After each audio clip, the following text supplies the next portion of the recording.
अस्सलाम वालेकुम वरहमतुल्लाहि वबरकातुहू। कैसे हैं आप सब? उम्मीद करती हूँ ठीक होंगे, खैर आफियत से होंगे। हम सब ये बात जानना चाहते हैं कि आखिर इस्तग़फ़ार किस तरह हमारी ज़िंदगियों को बदल देता है। कौन से ऐसे लोग हैं जो इस्तग़फ़ार करते हैं और अपनी ज़िंदगियों को इस तरह बदल लेते हैं कि उनके पास बताने को बहुत कुछ होता है, समझाने को बहुत कुछ होता है, बहुत सी मिरेकल स्टोरीज़ होती हैं सुनाने के लिए। कौन सा इस्तग़फ़ार वो पढ़ते रहे हैं कि अल्लाह ने उनके रिज़्क़ का दरवाज़ा खोल दिया, ऐसे ऐसे ज़राए से उनके लिए असबाब पैदा किए जो उनके वहमो गुमान में भी ना थे। और इस सब का एक सबसे बड़ा राज ये है कि जब हम रूहानी तौर पर मजबूत हो जाते हैं, यानी हमारा कनेक्शन अल्लाह ताला के साथ स्ट्रॉन्ग हो जाता है, तो ये तमाम मामलात खुद ब खुद हल होना शुरू हो जाते हैं। आप खुद कभी तन्हाई में बैठकर सोचिए कि हम कितने गुनाहगार हैं, हम कितने गुनाह रोज़ करते हैं, कितनी बार अपने रब को नाराज़ करते हैं। और फिर वही रब, ऐसा क्या हो सकता है कि वही रब हमें फिर रात के लम्हों में पुकारे और कहे कि ए मेरे बंदे वापस आ जा, मैं तुझे माफ़ करने के लिए तैयार हूँ। एग्जैक्टली यही ताकत रखता है इस्तग़फ़ार का अमल, और यही ताकत है इस्तग़फ़ार की। हज़रत हसन बसरा का वाक़या है कि उनके पास एक नौजवान आया जिसकी आंखों में आंसू थे और आवाज़ में लर्जिश थी। तो वो उनसे कहने लगा कि मैं गुनाहों में डूबा हुआ हूँ, रात को शराब पीता हूँ, बदकारी करता हूँ, क्या अल्लाह मुझे माफ़ करेगा? हज़रत हसन रहमतुल्लाह अलैहि ने फरमाया कि बेशक तुम्हारा रब तुम्हें माफ़ करने वाला है, तुम बार बार इस्तग़फ़ार कहो, रब की रहमत वसी है जिसने फ़िरौन जैसे जालिम को भी तौबा करने का मौका दिया था। अब वो नौजवान रोता रहा और ये देखकर वहाँ से वापस चला गया। एक दिन वही नौजवान हज़रत हसन रहमतुल्लाह अलैहि को मस्जिद में इमाम के पास मिला और उस नौजवान के चेहरे पर नूर था। वो नौजवान खुद आपके पास चल कर आया और कहने लगा कि मैंने इस्तग़फ़ार का अमल शुरू किया, मैंने गुनाह भी छोड़ दिए और अल्लाह ताला ने मेरे रिज़्क़ में इस कदर फरावानी अता की, मुझे इतना नवाजा कि ये सब मेरे वहमो गुमान में ना था। मैं नहीं जानता था कि सिर्फ एक इस्तग़फ़ार का अमल मुझे कहाँ से कहाँ तक पहुँचा देगा। आज की वीडियो में मैं आपको एक ऐसा अमल बताने लगी हूँ जो 3 दिन का ख़ास इस्तग़फ़ार का अमल है। सिर्फ 3 दिन में आप कैसे फ़ायदा उठा सकते हैं, ये सब मैं आज आपको इस वीडियो में बताऊंगी। अल्लाह ताला ने अपनी अजीम किताब कुरान मजीद में और अपने प्यारे नबी हज़रत मोहम्मद सल्लल्लाहु अलैहि वसल्लम के ज़रिए इस्तग़फ़ार की फ़जीलत से बहुत सी जगहों पर और बहुत सी अहादीस में आगाह किया है। बहुत से अंबिया कराम और बहुत से सहाबा कराम ने इस्तग़फ़ार की अहमियत का कई जगहों पर जिक्र किया है, और ऐसी बहुत सी अहादीस मौजूद हैं जहां पर उन्होंने मुसीबत से घिरे हुए लोगों को इस्तग़फ़ार करने के लिए कहा है। खुद आप सल्लल्लाहु अलैहि वसल्लम ने ये फरमाया कि मैं डेली 70 मरतबा इस्तग़फ़ार लाजमी करता हूँ। हमारे प्यारे नबी हज़रत मोहम्मद सल्लल्लाहु अलैहि वसल्लम गुनाहों से पाक थे, फिर भी वो अल्लाह ताला से इस्तग़फ़ार किया करते थे। तो कैसे मुमकिन है कि हम आम से इंसान जो दिन भर कोई ना कोई गुनाह करते रहते हैं इस्तग़फ़ार करें और अल्लाह ताला के फैज़ से फ़ायदा ना उठाएं? जब इंसान इस्तग़फ़ार का अमल शुरू करता है और अल्लाह ताला से अपने गुनाहों की माफ़ी मांगता है, चाहे उसने गुनाह ना भी किए हों, फिर भी माफ़ी तलब करता है, तो अल्लाह ताला ऑटोमेटिकली उस इंसान के ऊपर अपनी रहमतों के दरवाजे खोल देते हैं।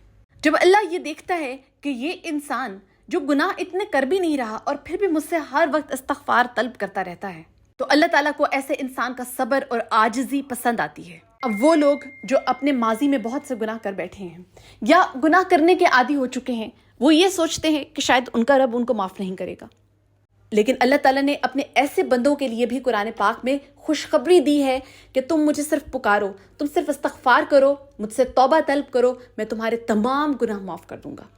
अब बात करते हैं उस ख़ास इस्तग़फ़ार की जो आज मैं आपको बताने लगी हूँ। 3 दिन का ये अमल है जो आपने लाजमी करना है, आसान सा अमल है। सबसे पहले इस अमल का फ़ायदा क्या होगा, तो वो ध्यान से सुन लीजिए। ये अमल आपके रिज़्क़ की कुशादगी के लिए है। आपकी किसी भी काम में रुकावट है, बंदिश है, उन रुकावटों और बंदिशों को ख़त्म करने के लिए ये अमल आप करेंगे। अपनी दुआओं की हसूल की कामयाबी के लिए ये अमल आप करेंगे।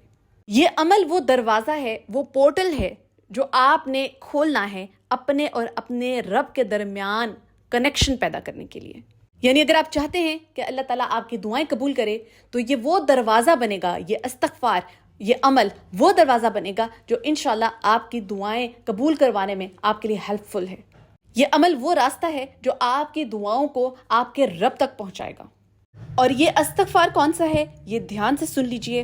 یہ استغفار ہے بسم اللہ الرحمن الرحیم استغفر اللہ ربی من کل ذنبی و اتوب علیہ. استغفر اللہ ربی من کل ذنبی و اتوب علیہ. اس استغفار کو آپ نے 3 دن تک 300 سے لے کر 500 مرتبہ تک تسبیح پر پڑھنا ہے. یاد آپ خود سیٹ کر سکتے ہیں. 300 سے لے کر 500 مرتبہ تک آپ نے اس کا ورد کرنا ہے تسبیح کے اوپر. تسبیح کوئی سی بھی ہو سکتی ہے، دانوں والی بھی ہو سکتی ہے، ڈیجیٹل تسبیح بھی آپ لے سکتے ہیں. اور عمل کا وقت آپ کوئی سا بھی رکھ سکتے ہیں. چاہے آپ اسے فجر کی نماز میں پڑھ لیں، چاہے تہجد کی نماز پہ پڑھ لیں، چاہے آپ عصر یا مغرب کا وقت یا عشاء کا وقت، کوئی بھی وقت جو آپ کے لیے ایزی ہے اس وقت میں یہ عمل آپ کر سکتے ہیں. اس عمل کی شرط یہ ہے کہ آپ کے لیے باوضو ہونا ضروری ہے. پیریڈز میں یہ عمل نہ کیجیے. پیریڈز ختم ہونے کے بعد یہ عمل شروع کریں. یہ عمل کرتے وقت آپ کا پورا دھیان صرف اپنے عمل اور اپنی اس حاجت کی طرف ہونا چاہیے جس حاجت کے لیے یا جس خواہش کے لیے آپ یہ عمل کر رہے ہیں. یعنی آپ نے اللہ کی محبت میں ڈوب کر یہ عمل کرنا ہے.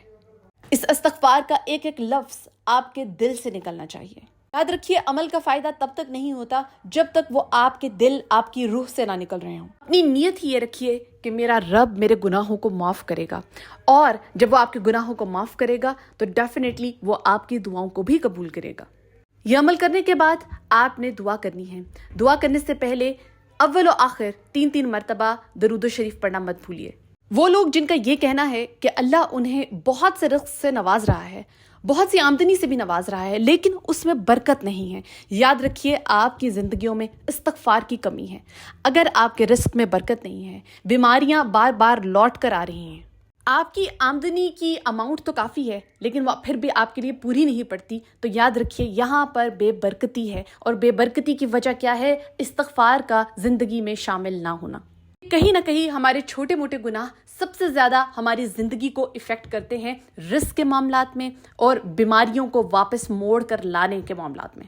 اگر مسلسل آپ کے رزق میں کمی ہو رہی ہے، آپ کے معاملات خراب ہو رہے ہیں، آپ کی جاب کا چلے جانا اور اس کے بعد آپ کے لیے پریشانیوں کا بار بار اٹھنا اس بات کی علامت ہے کہ آپ کو استغفار کرنے کی ضرورت ہے. اور وہ آزمائشیں جن سے اللہ آپ کو آزمانا چاہتا ہے، اگر آپ ان آزمائشوں میں پورا اترنا چاہتے ہیں اور ان سے آسانی سے گزرنا چاہتے ہیں تو اس کے لیے بھی آپ کا استغفار کرنا ضروری ہے تاکہ اللہ تعالیٰ ان آزمائشوں کو ختم کرنے کے لیے آپ کے راستے ہموار کر دے. اور اس سب سے بڑھ کر ہماری روحوں کا سکون. یاد رکھیے ہماری روحوں کا سکون صرف اور صرف اللہ تعالیٰ کے کلام میں ہے، اللہ تعالیٰ کی عبادت میں ہے. اس کا نام لے کر ہی آپ اپنی روح کو سکون اور تسکین پہنچا سکتے ہیں. اور سکون سے بڑھ کر اس دنیا میں کوئی چیز نہیں. آپ کے پاس دنیا کی ہر چیز موجود ہے لیکن آپ کو چین نصیب نہیں، آپ کو سکون نصیب نہیں، تو یاد رکھیے آپ کو اپنے رب کی طرف لوٹنے کی ضرورت ہے. اس کا ذکر اپنی زبانوں پر رکھنے کی ضرورت ہے، اس کا ذکر اپنے دل میں سمونے کی ضرورت ہے. کیونکہ جب ہمارا کنیکشن ہمارے رب کے ساتھ، ہمارے پیدا کرنے والے کے ساتھ اسٹرانگ ہو جاتا ہے تو آٹومیٹکلی ہم سیٹسفیکشن کی کیفیت میں چلے جاتے ہیں. اور وہ آنسو جو آپ استغفار کرتے وقت بہاتے ہیں، یاد رکھیے یہ آنسو جنت کی کنجی ہیں. وہ چابی جو آپ کو پانی کی لہروں کی طرح بہا کر جنت میں لے جائے گی انشاءاللہ. یاد رکھیے ایک مسلمان کی سب سے بڑی ناکامی یہ ہے کہ اس کا رب اس سے راضی نہ ہو تو اس کی زندگی میں نحوست ہی نحوست ہوگی، چاہے وہ کتنی ہی آمدنی کیوں نہ کما لے، چاہے کتنا ہی پیسہ اس کی زندگی میں کیوں نہ ہو، پھر بھی اسے سکون کا ایک لمحہ نصیب نہ ہوگا. لیکن اگر آپ چاہتے ہیں کہ آپ کا رب آپ کو دنیاوی مال و دولت سے بھی نوازے، ہر خواہش سے نوازے، اور اس سب کے ساتھ آپ کی زندگی میں برکت بھی ہو، سکون بھی ہو، خوشی بھی ہو، تو اس سب کا راستہ صرف اور صرف استغفار ہے. ویڈیو پسند آئے تو اسے لازمی شیئر کریں تاکہ دوسروں تک بھی یہ بھلائی کا پیغام پہنچے. مجھے اپنی دعاؤں میں یاد رکھیے. جزاک اللہ خیر.